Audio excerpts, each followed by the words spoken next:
राधे कृष्ण आप सभी को। पुरुषोत्तम मास महात्म्य अध्याय 7।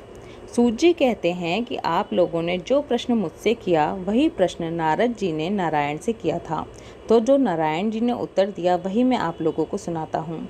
श्री नारायण नारद जी से कहते हैं कि गोलोकनाथ श्री कृष्ण ने विष्णु जी के प्रति जो कुछ भी कहा वो बहुत ही गुप्त है, लेकिन भक्त, आस्तिक, सेवक, अधिकारी पुरुष को बताना चाहिए, इसलिए मैं सब कुछ बताता हूँ। कहते हैं जो आख्यान अब आगे मैं सुनाने जा रहा हूँ वो पुण्य, यश, पुत्र, राजा को वश में करने वाला और दरिद्रता को नाश करने वाला है। ये बड़े पुण्य से सुनने को मिलता है, इसलिए इसको जिस प्रकार हम सुने उसी प्रकार अपने जीवन में इसका पालन भी करना चाहिए। पुरुषोत्तम भगवान श्री कृष्ण विष्णु जी से कहते हैं, आपने बड़ा अच्छा किया जो अधिक मास को लेकर यहाँ आ गए। इससे आप लोक में कीर्ति को पाएंगे। आपने जिसका उद्धार स्वीकार किया उसको हमने भी स्वीकार किया, इसलिए इसको हम अपने समान सर्वोपरि कर देंगे। गुणों से, कीर्ति से, पराक्रम से, भक्तों को वर देने से और भी जो मेरे गुण हैं उनसे मैं पुरुषोत्तम जैसे इस लोक में प्रसिद्ध हूँ, वैसे ही ये मल मास भी लोगों में पुरुषोत्तम करके प्रसिद्ध होगा। मेरे में जितने गुण हैं वे सब आज से मैं इस मलमास को देता हूँ।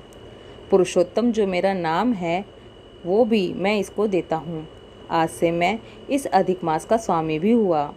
इसके पुरुषोत्तम इस नाम से सब जगत पवित्र होगा। मेरी समान प्रकार यह अधिक मास सब मासों का राजा होगा। यह अधिक मास जगत में पूजित और जगत से वंदना करवाने के योग्य होगा। इसकी पूजा जो लोग करेंगे उनके दुख और दरिद्रता का नाश होगा। चैत्र आदि सब मास स्वामी रहित हैं, स्वामी वाले हैं।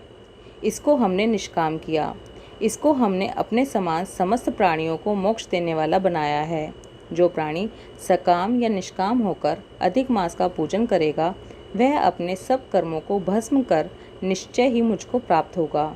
जो परम पद प्राप्ति के लिए बड़े भाग्य वाले ब्रह्मचारी लोग तप करते हैं और महात्मा लोग निराहार व्रत करते हैं, वायु पीकर रहते हैं, काम क्रोध रहित जितेंद्रिय रहते हैं और वर्षा काल में मैदान में रहने वाले, जाड़े में, शीत में, गर्मी में धूप सहन करने वाले मेरे पद के लिए जो भी करते हैं, हे गरुड़ध्वज, तब भी वे मेरे परम पद को नहीं प्राप्त कर पाते। लेकिन पुरुषोत्तम के भक्त एक मास के ही व्रत से बिना परिश्रम मृत्यु रहित मेरे उस परम पद को पालेंगे। ये अधिक मास व्रत संपूर्ण साधनों में श्रेष्ठ साधन है और समस्त कामनाओं के फल की सिद्धि को देने वाला है। इसलिए इस पुरुषोत्तम मास का व्रत सबको करना चाहिए। हल से खेत में बोए हुए बीज जैसे करोड़ों गुना बढ़ते हैं, वैसे ही पुरुषोत्तम मास में किया हुआ पुण्य करोड़ों गुना अधिक होता है। कोई चतुर्मास आदि यज्ञ करने से स्वर्ग में जाता है, वो भी भोगों को भोगकर पृथ्वी पर आ जाता है। लेकिन जो पुरुष विधि पूर्वक अधिक मास का व्रत करता है वह अपने समस्त कुल का उद्धार कर मेरे में मिल जाता है।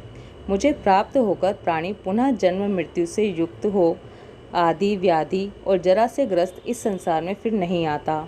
जहाँ जाकर फिर पतन नहीं होता वही मेरा परम धाम है। ऐसा जो वेदों का वचन है वह सत्य है। यह अधिक मास है और इसका स्वामी मैं ही हूँ और मैंने ही इसे बनाया है। और पुरुषोत्तम ये जो मेरा नाम है वो भी मैंने इसे दिया, इसलिए इसके भक्तों की मुझे दिन रात चिंता बनी रहती है। उसके भक्तों की मनोकामना को मुझे ही पूरा करना पड़ता है। कभी कभी मेरे भक्तों का अपराध भी गणना में आ जाता है, लेकिन पुरुषोत्तम मास के भक्तों का अपराध मैं कभी नहीं गिनता। हे विष्णु, मेरी आराधना से मेरे भक्तों की आराधना मुझे ज़्यादा प्रिय है। मेरे भक्तों की कामना पूरी करने में भी मुझे कभी देर हो जाती है, किंतु मेरे मास के जो भक्त हैं उसकी कामना पूर्ण करने में मुझे कभी भी देर नहीं होती। मेरे मास के जो भक्त हैं वो मेरे अत्यंत प्रिय हैं। जो मनुष्य अधिक मास में जप दान नहीं करते वो महामूर्ख हैं, और जो पुण्य कर्म रहित प्राणी स्नान भी नहीं करते और देवता और तीर्थों से दूर रहते हैं वो दुष्ट, अभागी और दूसरों के भाग्य से जीवन चलाने वाले होते हैं। जिस प्रकार खरगोश के सींग कभी नहीं होते, वैसे ही अधिक मास में स्नान आदि न करने वालों के सपने में भी सुख प्राप्त नहीं होता। जो मूर्ख मेरे प्रिय मलमास का निरादर करते हैं और मलमास में धर्म आचरण नहीं करते, वो सर्वदा नरकगामी होते हैं। हर तीसरे वर्ष पुरुषोत्तम मास प्राप्त होने पर जो प्राणी धर्म नहीं करते, वो कुंभी पाक नरक में गिरते हैं और इस लोक में दुख रूपी अग्नि में बैठे स्त्री, पुत्र, पौत्र आदि से उत्पन्न बड़े भारी दुखों को भोगते हैं। जिन प्राणियों को ये मेरा पुण्य आत्मा पुरुषोत्तम मास आज्ञा से व्यतीत हो जाए, वे प्राणी कैसे सुखों को भोग सकते हैं।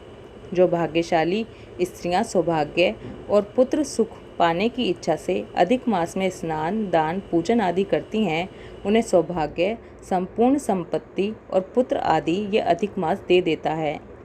जिनका ये मेरे नाम वाला पुरुषोत्तम मास दान आदि के बिना ही बीत जाता है, उनके अनुकूल मैं नहीं रहता और ना उन्हें पति सुख प्राप्त होता है।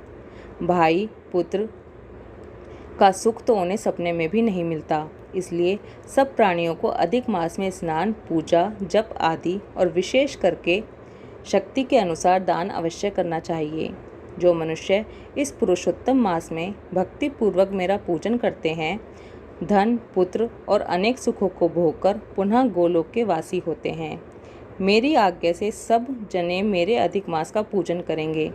मैंने सब मासों से उत्तम मास इसे बनाया है, इसलिए अधिक मास की चिंता त्याग कर आप इस अतुल्य पुरुषोत्तम मास को साथ लेकर अपने वैकुंठ में जाइए।